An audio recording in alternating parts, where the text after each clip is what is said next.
Cuando los ingleses, al mando de Wellesley, entraron en la península a combatir a Napoleón, José de San Martín formaba parte de un batallón que actuaría codo a codo con ellos y en ocasiones bajo mando británico. Trabó relación. Hizo contacto con británicos que habían participado en planes para atacar Sudamérica, entre ellos con oficiales que habían participado en los intentos de controlar Buenos Aires: Duff, Whittingham, Pitt, Crawford, Baird, Popham, Stuart, Beresford. Tras haber combatido en la Guerra de Independencia, pidió la baja del ejército español en 1811, con la excusa de que debía acudir a Lima para atender asuntos de familia, cuando la verdad es que había nacido en 1778 en el Virreinato del Río de la Plata, hijo de militar que había sido desplazado allí en 1765 y que regresaría a la península en 1784 con toda su familia, y en América no le quedaba ningún lazo familiar. El lunes 26 de agosto de 1811 fue retirado del ejército y sin medios conocidos de vida regresó a América. Pero lo hizo vía Londres, donde estuvo 4 meses. ¿Quién corrió con esos gastos cuando no poseía hacienda y siempre vivió apremiado económicamente? Juan Bautista Segean nos lo aclara. Por intermedio del noble escocés Lord Macduff y por interposición de Sir Charles Stuart, agente diplomático en España, pudo obtener un pasaporte para pasar subrepticiamente a Londres, recibiendo de sus amigos cartas de recomendación y letras de cambio a su favor. La verdad es que finalmente fue a Lima, haciendo verdad la excusa aducida para pedir la baja del ejército español, pero en cumplimiento del plan británico para la anexión del Imperio español. Todo señala en esta dirección y confirma el doble juego británico, que en estos momentos estaba ayudando a expulsar a las tropas francesas de España. Inglaterra contaba con los medios oportunos ajenos a sus compromisos internacionales, en los que el buque insignia era la Compañía de las Indias Orientales, East Indian Company, la cual contaba con ejército propio dispuesto para acometer cualquier cometido que le fuese asignado. Y el citado Maitland había redactado un plan para capturar Buenos Aires y Chile, y a partir de ahí acometer la conquista del Perú y de México, que en realidad era para emancipar Perú y Quito, según queda reflejado en el cuerpo del mismo. Ese era el último objetivo del plan Maitland, y ese sería también el último objetivo que procuraría alcanzar San Martín. Según Adolfo Terragno, a juicio de Maitland, la clave del poder español en América era la costa occidental. Como ya se vio, él sostenía que una vez tomados los asentamientos del Río de la Plata, bastaría asegurarse el control de Perú para despojar a España sin dificultad de todas sus otras colonias americanas. Para conseguir estos objetivos precisaban de un general, y ese no era otro que José de San Martín. El hombre que ayudó a San Martín a salir de España para ir a Londres, James Duff, era miembro de la masonería en la logia Sant Andreu número 52 en Banff, de la que el 30 de noviembre de 1814 sería elegido gran maestre encargado de la Gran Logia de Escocia, cuyo gran maestre era el príncipe regente de Inglaterra. En Londres, gracias a la influencia del hermano de aquel, Alexander Duff, quien había mandado el regimiento británico que ocupó Buenos Aires en 1806, recalaría en casa de Francisco de Miranda, el cual ya no vivía en Londres, pero mantenía la casa para otros menesteres. Para esos menesteres acudió San Martín, que ya era un hombre de confianza. Al respecto, el gran maestre de la masonería, Ángel Jorge Clavero, señala: se había iniciado masón en la Logia Integridad de Cádiz. Trabajó en la Logia Caballeros Racionales número 3, donde alcanzó el grado de maestro masón el 8 de mayo de 1808. Participó de la fundación de la Logia Caballeros Racionales número 7 de Londres y de la Logia Lautaro.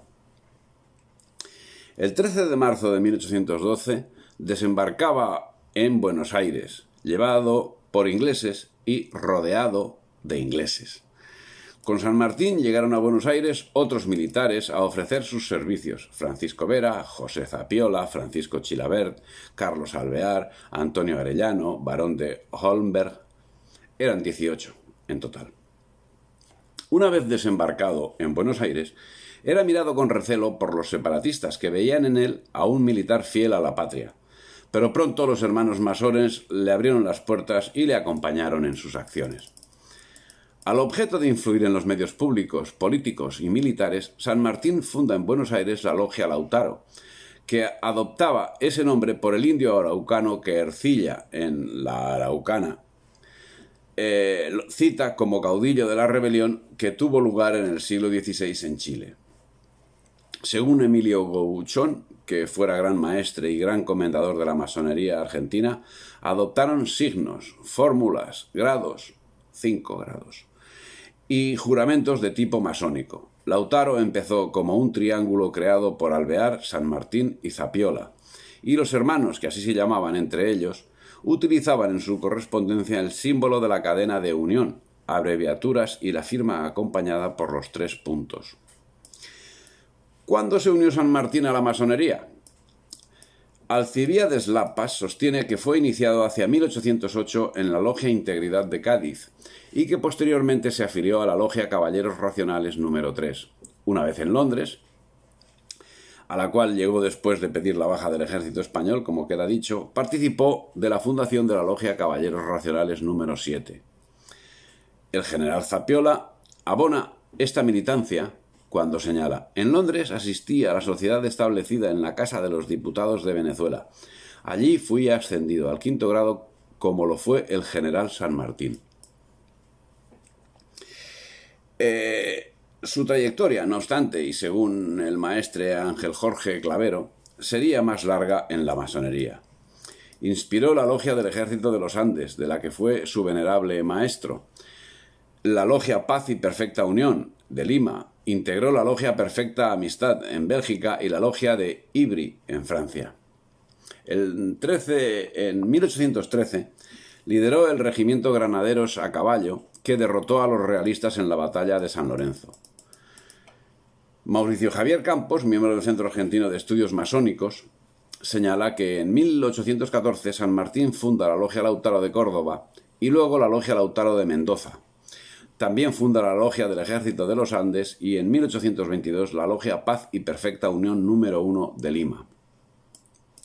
También en 1814 se aliaría con Pueyrredón y con O'Higgins, que era hijo del marqués de Osorno, virrey que había sido de Perú y había pasado largas temporadas en Londres al amparo de Miranda.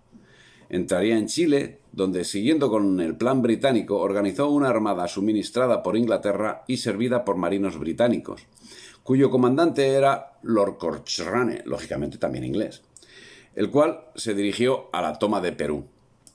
Los términos británico y masonería aparecen como sinónimos.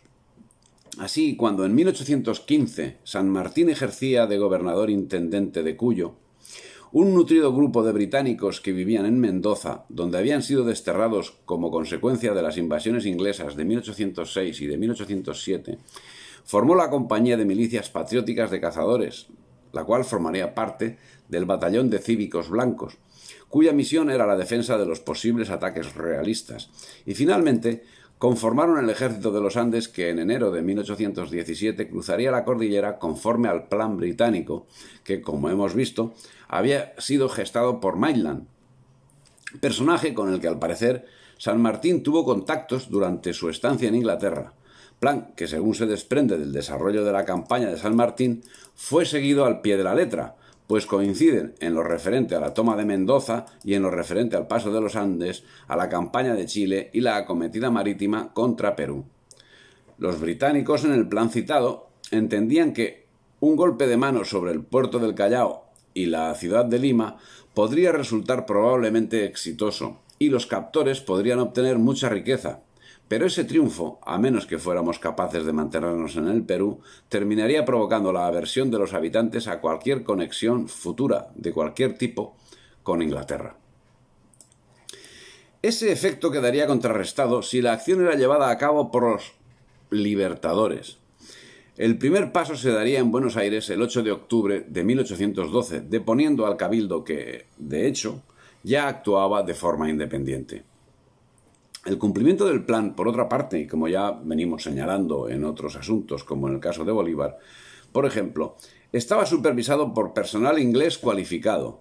Así, si Bolívar contaba con Oleari, en el ejército de los Andes, San Martín contó además con los servicios del general William Miller, un inglés que había peleado bajo las órdenes de Wellington en Waterloo. Y además de iniciar la expedición a Chile, San Martín se mantuvo en contacto con el comodoro William Bowles, nuevo comandante en jefe de la Estación Suramericana de la Armada Real, a quien el Libertador confió en Buenos Aires sus planes y problemas, o recibió instrucciones. Y sobre ellos, San Martín estuvo asesorado por el agente británico James Paroissien, quien cuando en 1824 el Libertador pasó a servir a su Majestad Británica en Londres, lo acogería en su casa. Posteriormente, Paroissien regresó al Perú, donde, siguiendo instrucciones de Bolívar, sería el asesor de Sucre en su campaña de invasión del Alto Perú. Paroissien desarrolló la segunda parte de su labor, la cual consistía en el control de las zonas mineras, lógicamente, a favor de empresas británicas, de donde acabaría consiguiendo la recompensa más apetecida, ser director de las minas, cuya gestión había conseguido a favor de la Asociación de Minería de Potosí, La Paz y Perú, de capital británico, naturalmente. Tras tomar el control de Chile el año 1817, envió el parte preceptivo a Londres, misión que le fue asignada a José Álvarez Condarco, quien volvió de la metrópoli con un regalo de enorme magnitud, el compromiso de la corona británica de aportar una escuadra que, comandada por Thomas Cochrane, sería la encargada de invadir Lima. Los comandantes de la escuadra sanmartiniana eran súbditos británicos. Veamos la relación de los mismos. En la escuadra de expedición, el comisario y juez de la flota, Henry Dean. La tripulación de 1.600 hombres, de los cuales 600 eran británicos. Jefe de la escuadra, Thomas Cochrane. Y por barcos, el fragata Independencia, el comandante Robert Foster, segundo de Cochrane. Navío San Martín, comandante William Wilkinson. Bergantina Araucano, comandante William Carter. Goleta Moctezuma, comandante John Young. Fragata O'Higgins, comandante Thomas Sackville Crosby. En este, por cierto, viajaba Cochrane. Bien, como vemos, eran una tropa de libertadores, de patriotas, de americanos. El 17 de abril de 1817 escribía San Martín una carta a Guillermo Bole, comandante británico, en la que, entre otros asuntos, señalaba el que le resultaba común con la Gran Bretaña. El señor Staples informará a usted de todo y bajo estos principios haré cuanto esté a mis alcances para la terminación de una guerra desastrosa y exterminación del poder español en esta América. En 1818, San Martín convenció a O'Higgins de dirigir, en su condición de jefe del Estado chileno, una carta al príncipe regente británico, mientras él mismo envió una carta similar a Castlereagh el 12 de enero de 1818, en la que decía: «La Inglaterra, que ha tenido la gloria inmortal de haber dado la paz al antiguo mundo, se cubrirá de nuevos laureles prestando igual beneficio al nuestro. Son demasiado conocidos los sentimientos benéficos de Su Alteza Real el Príncipe Regente de Gran Bretaña para dejar gemir a la humanidad ultrajada de estos países». Según señala Rodolfo Terragno, San Martín informó a Bowles que el agente del gobierno chileno en Londres, Antonio José de Irizarry, estaba facultado para ofrecer a Gran Bretaña la cesión de la isla de Chiloé y el puerto de Valdivia, así como una reducción de derechos para todos los buques británicos durante 30 años, a cambio de asistencia militar. San Martín agregó que un príncipe de la familia real británica sería bienvenido como monarca suramericano, a condición de que la monarquía a establecer fuera de orden constitucional. Estaría en Lima el 10 de julio de 1821, desde donde proclamaría la independencia de Perú el 28 de julio del mismo año. Pero ya 2 años antes, y como consecuencia de la presencia en las aguas de la escuadra británica el día 5 de abril de 1819, el ayuntamiento de Supe se adelantó en declarar su independencia.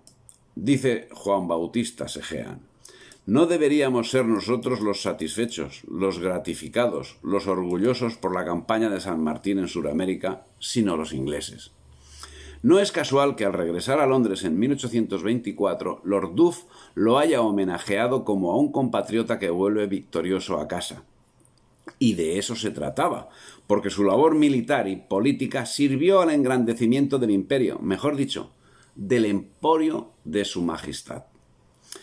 Pero la intervención británica era total y en todos los ámbitos, y los próceres actuaban al dictado del Foreign Office, como dejó plasmado San Martín en su campaña de los Andes. En ese orden, el 25 de mayo de 1817, el cónsul Staples comunicaba al Foreign Office que San Martín lo había visitado para informarle de la situación de Chile y de su proyecto sobre la campaña del Perú, así como para pedirle que el gobierno inglés le autorizase llevarla al efecto. 4 años después, el 28 de julio de 1821, un cabildo abierto proclamaba la independencia del Perú y nombraba a José de San Martín su protector. Y el 26 de julio de 1822, San Martín se entrevistó con Bolívar para reclamarle Guayaquil y pedirle refuerzos militares. Lo que en principio era un éxito para San Martín, quien desde el 29 de agosto de 1821 estaba intentando reunirse con Bolívar, acabó siendo la única reunión que tuvieron y ha estado rodeada de misterio. Nunca se supo exactamente de qué hablaron, ni tampoco la postura que cada uno habría adoptado. Si bien, conforme a algunas informaciones últimamente recabadas, bien pudiera ser que tratasen de negociar con el gobierno español, hacer de los territorios separados de la corona una especie de autonomía dentro de la misma corona española. Pero no contaban que el mismo Fernando VII ya estaba en la órbita británica y cobraba 500 millones de euros por reconocer la independencia de América. En fin, el caso es que nunca se supo exactamente de qué hablaron. Por lo que se trasluce de la carta de San Martín a Bolívar, dice, que Bolívar quería tener el campo libre en Perú y no admitía la posición que había alcanzado San Martín. Pero el problema era Guayaquil. Este puerto marítimo y su provincia se habían independizado de España el 28 de junio de 1821. Sus ciudadanos tenían 3 tendencias políticas en su seno: proclamarse ciudad soberana, una suerte de ciudad-estado, anexionarse a la Gran Colombia presidida por Bolívar, o bien unirse al Perú, cuya liberación era conducida por San Martín. Parece que la entrevista no fue todo lo cordial que podía esperarse, decidiendo San Martín retirarse, dejando paso libre a Bolívar, tras lo cual, al siguiente día, se retiró primero a Mendoza y en 1824 a Inglaterra, su patria de adopción, a la que tan fielmente sirvió. El secretismo que cubrió la conferencia de Guayaquil lleva 2 siglos levantando polémica, pero todo hace indicar que el asunto es lo suficiente sencillo si nos basamos en lo que la masonería viene sosteniendo de forma continuada: que la conferencia de Guayaquil fue una tenida masónica donde dialogaron 2 hermanos sobre objetivos ya impuestos por la masonería.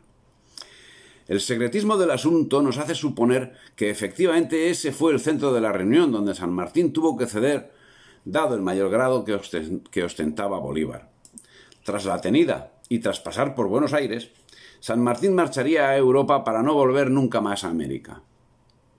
No obstante, antes de dar este paso, desde su puesto de protector del Perú, tuvo una misión principal: buscar emperador. Los candidatos: Leopoldo, príncipe de Sajonia y protector de la masonería, y el duque de Sussex, gran maestre de la Gran Logia Unida de Inglaterra. No eran todos los candidatos, pues según Emilio Ocampo, el plan de San Martín era que los Borbones de Francia coronasen a uno de sus príncipes en Buenos Aires. En Inglaterra, por quien San Martín tenía especial simpatía, tendría el bocado más apetecible, ya que un príncipe de la familia real inglesa podría ser coronado en Santiago o en Lima. Como incentivo adicional, San Martín ofrecía al gobierno inglés ventajas comerciales y la posesión de la isla de Chiloé y el puerto de Valdivia, para que sirviera de base en el Pacífico para la Royal Navy. pero Inglaterra sí, tenía el dominio total. El mismo año regresó a Inglaterra y allí fue homenajeado y nombrado ciudadano honorario. De allí y al servicio de Inglaterra partiría a Bruselas al objeto de caldear el ambiente para la independencia y no marcharía hasta 1830, después de haber conseguido el objetivo para el que había sido destinado por el Foreign Office. Un año después, el rey Leopoldo, padre de Leopoldo II, el mismo que ocasionaría uno de los mayores genocidios en el Congo, tras ser proclamado protector de la masonería, acuñó en 1825 una medalla con la imagen de San Martín. Con todos los servicios cumplidos, se instaló en Francia, donde fue el protegido del banquero y masón español Alejandro Aguado, y falleció en Boulogne-sur-Mer el 17 de agosto de 1850. Bolívar intentaría emular esta misma solución eligiendo por destino Inglaterra, al menos eso anunciaba oficialmente, cuando le llegó la muerte en diciembre de 1830. San Martín pasó 26 años en España y 27 en Francia, Inglaterra, Bélgica, etc. Durante el tiempo que pasó en América se limitó, aparte de su infancia como hijo de militar destinado en Corrientes, exclusivamente al cumplimiento del Plan Mainland, al servicio de Inglaterra, tras lo cual volvió a Inglaterra, cumplió la misión que se le encomendó en los Países Bajos y nunca volvió a América. Se dedicó a vivir cómodamente con el dinero que los ingleses le habían dado de lo que ellos se llevaron de la nación caída y segmentada. Evidentemente, todos somos hijos de nuestros actos. No obstante, San Martín fue hijo biológico de sus padres, de los que también tuvo hermanos, 4. Uno de ellos, Juan Fermín Rafael, nació en 1774 y al igual que el prócer y los otros hermanos, fue militar. Desempeñó su carrera en Filipinas, donde murió el 17 de julio de 1822, habiendo alcanzado el grado de coronel. Todo lo señalado nos permite afirmar con Norberto Galazo: San Martín es el padre de la patria, pero de esa patria inglesa, por cierto, que sirve para producir carnes y cereales y absorber la superproducción de la industria británica. Esa patria que lleva a que Quintana en 1904 llegue a la presidencia de la nación directamente desde el asesoramiento de las compañías inglesas, o que el doctor Ortiz también llegue en 1938 a ser presidente siendo directamente asesor de las empresas ferroviarias inglesas. No repasamos las vidas paralelas de todos los próceres, pero para terminar podemos continuar con alguno de los que les siguieron inmediatamente los pasos. En esta España americana, en 1852, Juan Bautista Alberdi, autor intelectual de la Constitución Argentina de 1853, otro masón patriota que prefirió vivir en Francia, publicaba la primera edición de Bases y Puntos de Partida para la organización de la República Argentina, con perlas como la que sigue. Con 3 millones de indígenas, cristianos y católicos, no realizaréis la república ciertamente. No la realizaréis tampoco con 4 millones de españoles peninsulares, porque el español puro es incapaz de realizarla allá o acá. Si hemos de componer nuestra población para el sistema de gobierno, si ha de sernos más posible hacer la población para el sistema proclamado que el sistema para la población, es necesario fomentar en nuestro suelo la población anglosajona. Ella está identificada al vapor, al comercio, a la libertad, y nos será posible erradicar estas cosas entre nosotros sin la cooperación activa de esta raza de progreso y de civilización. Y seguía diciendo: la libertad es una máquina que, como el vapor, requiere maquinistas ingleses de origen.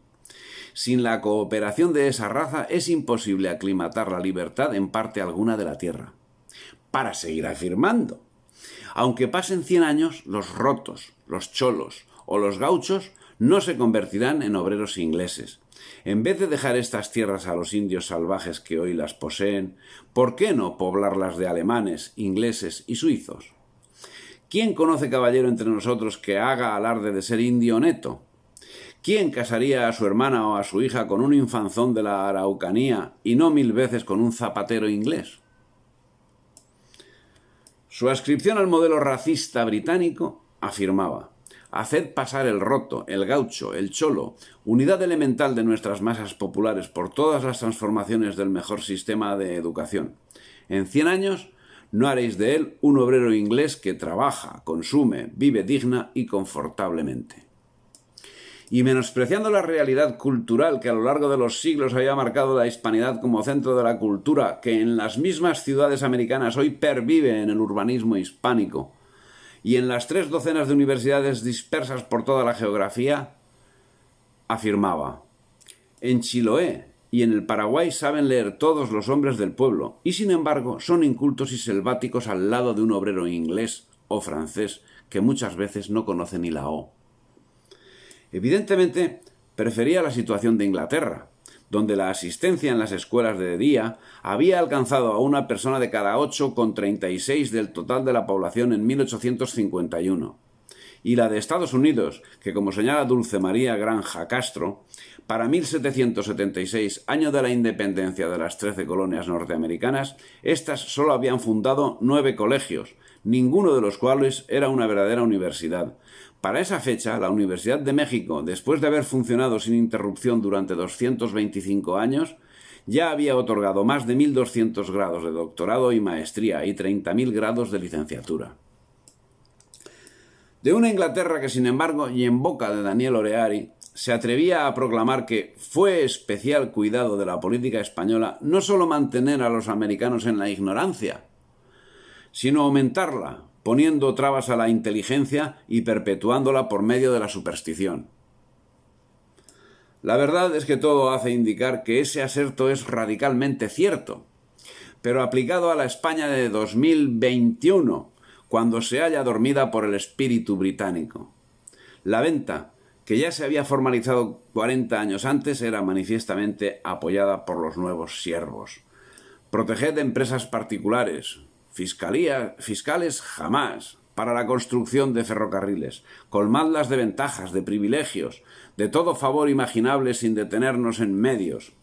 Preferid este expediente a cualquier otro, entregad todo a los capitales extranjeros, dejad que los tesoros de fuera, como los hombres, se domicilien en nuestro suelo, rodead de inmunidades y de privilegios el tesoro extranjero para que se naturalice entre nosotros. Un patriota. Rosa. Un ministro británico no lo hubiese formulado mejor. Las bases de Alberdi para el desarrollo constitucional son esclarecedoras. Había que calmar los ánimos de un pueblo que era expoliado. Por ello marcaba: ante los reclamos europeos por inobservancia de los tratados que firméis, no corráis a la espada ni gritéis «¡Conquista!». No va bien tanta susceptibilidad a pueblos nuevos que para prosperar necesitan de todo el mundo. Cada edad tiene su honor peculiar. Comprendamos el que nos corresponde. Mirémonos mucho antes de desnudar la espada, no porque seamos débiles, sino porque nuestra inexperiencia y desorden normales nos dan la presunción de culpabilidad ante el mundo de nuestros caminos externos, y sobre todo porque la paz nos vale el doble que la gloria. Bien. Mientras, la usurpación de Malvinas ya era un hecho consumado.